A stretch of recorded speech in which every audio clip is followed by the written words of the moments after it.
সহজে কিছু পেয়ে গেলে মানুষ তার কদর বোঝে না। যেমন কয়লাকে হীরা ভেবে আর হীরেকে কয়লা ভেবেও ভুল করে। তাই অমূল্য রতনকে হাতে পেলেও তার মূল্য অনেকে দেয় না, এটা সবচেয়ে বড় ভুল করে।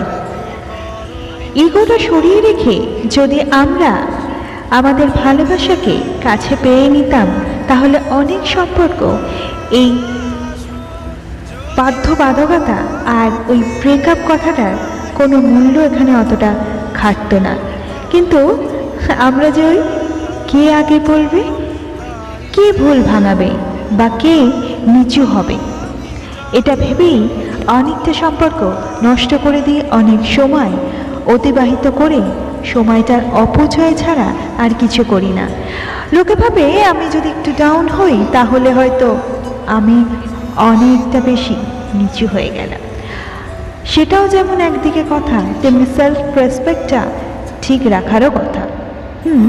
অবভিয়াসলি এই মানুষটা ভালোবাসে, সে তোমাকে অনেকবার ট্রাই করবে, কথা বলার বোঝাবার চেষ্টা করবে, কিন্তু তুমি তো তার মূল্যই দেবে না, তাকে ঠুনকো মনে করবে। তখন তার কাছে সেলফ রেসপেক্টটাই আসল। তোমার কথা নিয়ে তুমি থাকো, তাকে মূল্য দেওয়ার জন্য আর অনেক লোক আছে। তাই সময় থাকতে বোঝো, নালে পরে পস্তাবে। দাদা কারে ভালো